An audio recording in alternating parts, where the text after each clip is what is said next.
In this movie, the character Ka is more accurate to the book's version of Ka, where in the book, Ka was seen as more of a neutral figure who could look into time and see a person's history, and was more helpful than versus how Ka is usually seen as the enemy of Mowgli. So before anything else, I want to give a shout out to one of my viewers, Henry Mockingbird. I just want to thank you for this awesome recommendation. I really enjoyed this movie. I've seen it a couple times, but there are a lot of things in this movie I noticed a second time around that I definitely want to make a point of talking about in this review. So once again, thank you for this awesome recommendation, and I hope you really like this review. So this movie has so many great things going on in it. There are a few disappointments along the way, but I'll talk about those at the end of the video. So if you want to know what those are, stick around. I love Mowgli's backstory. So we all know how Mowgli became, a man cub who was raised by wolves, but in this version we see that Shere Khan was actually responsible for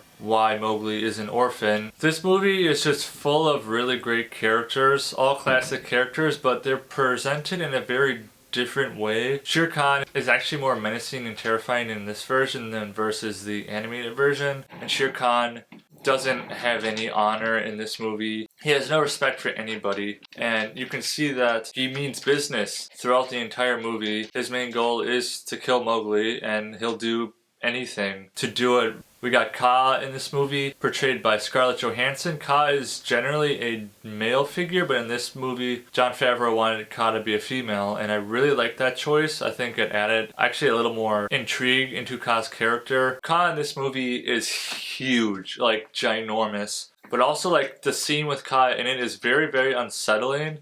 Like the lighting, how Ka looks, like we know Ka's gonna hypnotize Mowgli at some point, but like the way she does it and the way Ka speaks and sounds, it's just very eerie and scary. There's a reason why people don't mess around with her. I think King Louie, who is portrayed by Christopher Walken, the legend. King Louie in this movie actually felt a lot like a mafia don. Kind of gave me some Godfather vibes in there. Just how like laid back he was, but also how he is like the fear of not just the monkeys, but he was actually feared more than Shere Khan was because his main goal was to get fire. He had a lot more logic and reasoning behind him why he wanted the fire in this version. One thing that definitely blew my mind in this movie was the CGI. Now we all know that all the animals in the movie are CGI, which they're very well done, but also all the locations are CGI as well. Absolutely amazing job by Jon Favreau and the team for making this whole movie look so realistic. So now here are the things I didn't like about the movie. For one, this movie wasn't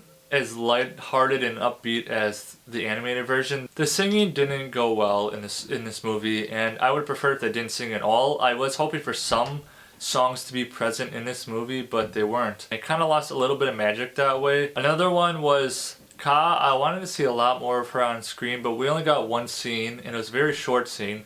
Originally there were going to be 2 or 3 scenes with her in it, but they were cut in the final version of this movie. Overall, this movie was really, really fun. A lot of people out there love this remake. It's a really solid live action. So for The Jungle Book, I'm going to give it a 7.5 out of 10 Mudflaps, and make sure you give me a thumbs up, and drop in the comments below who's your favorite character from The Jungle Book.